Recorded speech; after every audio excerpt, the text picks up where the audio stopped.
Hi kids, I hope you all must be enjoying studying this. So let's start with chapter number 2, part 2, plant structure and function का part 2 में हम पढ़ने जाने वाले थे आज about stem.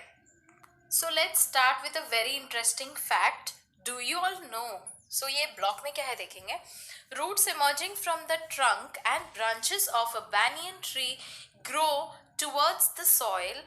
These roots are called prop roots. यानी prop roots किसको बोलते हैं? Have you all seen banyan tree? बरगद का पेड़ जिसको बोलते हैं, उसके जो रूट्स हैं, उसकी ब्रांचेस में से रूट्स निकलते हैं एंड सॉइल की तरफ डायरेक्शन में बढ़ते हैं, और जैसे ही वो मिट्टी का ग्रिप पकड़ लेते हैं ऑटोमेटिकली यू ऑल कैन सी, तो उसका जो प्रॉपर स्टेम है वो समझ में नहीं आता क्योंकि उसका रूट भी इतना फैल कर स्टेम जैसा बन जाता है. So we have one place in Kolkata, a 250 years old banyan tree in the Indian Botanical Garden. ये कवर करता है एक लार्ज एरिया को and it is supported by thousands of prop roots. Is there any such tree in your neighborhood? तो जो plant बहुत सालों तक एक जगह पर ऐसा टिका होता है वो ईयर्स हम काउंट कर सकते हैं. सो 250 ईयर्स पुराना ये banyan tree, you all can see the pictures, they are very interesting. So ये बहुत इंटरेस्टिंग फैक्ट है. तो हम अब स्टेम के बारे में और डिटेल में जानेंगे. Vegetables like radish, carrot, beet, sweet potato are very thick, fleshy and swollen. तो हमें ऐसा लगता है कि वो roots हैं, but they are not actually roots, they are stem, क्योंकि उनके ऊपर एक hair like structure present होता है, उसको बोलेंगे root. Now what is exactly stem? तो stem grow करता है above soil from the plumule of the sprouting seed. और ये जो स्प्राउट है वो ग्रेजुअली लेंथ में ग्रो होकर एक स्टेम में फॉर्म हो जाता है. There are nodes on the stem, तो उस पर हम नोटिस करेंगे तो छोटे छोटे नोड्स होते हैं जहां से लीव्स बाहर आते हैं. Leaves come out of the nodes. The part of the stem between nodes, दो नोड्स के बीच में जो स्पेस होती है उसको बोलेंगे इंटरनोड. द टिप और द एपिकल एंड, यानी जो अपेक्स पे सबसे ऊपर जो बर्ड, जो स्टेम का एंड पार्ट होता है वो उसको बोलेंगे बर्ड. अब हम पढ़ेंगे लीफ के बारे में. तो लीफ क्या होता है? Leaves grow from the nodes of the stem.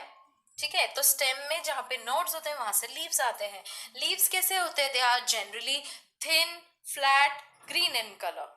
The broad spread out part of the green is called leaf blade, यानी और लैमिना, या तो फिर उसका जो एज है उसको बोलेंगे लीफ मार्जिन. लीफ मार्जिन में भी एंटायर, डेंटेट और लोब्ड. लीफ मार्जिन जो है मे बी एंटायर हो सकते हैं, डेंटेट हो सकते हैं या lobed. You can see all this in the structure given above in the diagram. The tip of the leaf is called leaf apex. तो लीफ अपेक्स कैसा हो सकता है? टेपरिंग यानी नैरो होते जाता है, या तो पॉइंटेड भी हो सकता है, या तो राउंडेड भी हो सकता है. कुछ लीव्स स्टेम से जुड़े होते हैं with the help of a stock, उसको बोलेंगे पेटियोल. और कुछ लीव्स को तो पेटियोल भी नहीं होता. सो किड्स, कुछ लीफ जो डायरेक्टली स्टेम से अटैच्ड होते हैं उसको बोलेंगे लीफ बेस. ठीक है, तो लीफ लाइक स्ट्रक्चर्स प्रेजेंट भी हो सकते हैं लीफ बेस के आसपास. These are called stipules. So क्या बच्चों आपने अपने आसपास कोई प्लांट्स देखे हैं जो स्टिप्यूल्स हैं? क्या स्टिप्यूल्स हर एक प्लांट में होते हैं? कुछ प्लांट्स के लीव्स जो है सिंगल और अनडिवाइडेड लीफ ब्लेड के साथ होते हैं, या तो उनमें एक सिंगल मिड रिब होता है. ऐसे तरह के जो लीव्स होते हैं इनको बोलेंगे simple leaves.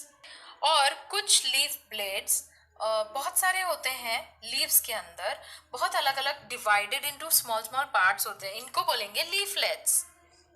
In another language अगर उसको बोलेंगे तो such leaves are also called compound leaves. So students, हमें दो मेन टाइप ऑफ लीव्स पता चल गए. Two main types of leaves, one is simple and second is compound.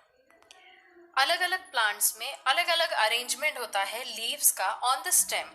सो उसको बोल सकते हैं ऑल्टरनेट. कुछ प्लांट्स में होता है opposite, whorled, spiral etc. And according to shape leaves भी अलग अलग होते हैं, जैसे कि उनका शेप हो सकता है राउंडेड, पैल्मेट, लैंसेोलेट, लीनियर एटसेट्रा। तो बच्चों हमने यहाँ पर एक पीपल का लीफ लिया है and we can see the leaf is divided into two equal parts. तो किससे डिवाइडेड है?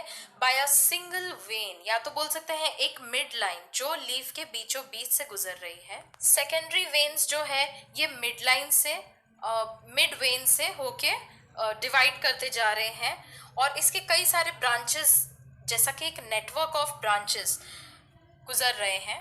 नेटवर्क, और we can call it reticulum also. और हमने एक और पत्ता देखा है मेज यानी मक्के का। तो इसमें we can see there are no veins, और they are like veins are like parallel जा रहे हैं running from the leaf base apex की तरफ। एक सीधी सीधी लाइन में we can see the design on it. So दस हम एक कंक्लूजन पर आते हैं कि पीपल का जो लीफ है उसकी ब्लेड्स की वजह से we can call it reticulate venation, and जो मेज है मक्के के पत्ता उसको लीफ ब्लेड को हम बोलेंगे parallel venation. So don't forget to subscribe और बेल आइकन दबाइए to get all the notification. So bye bye.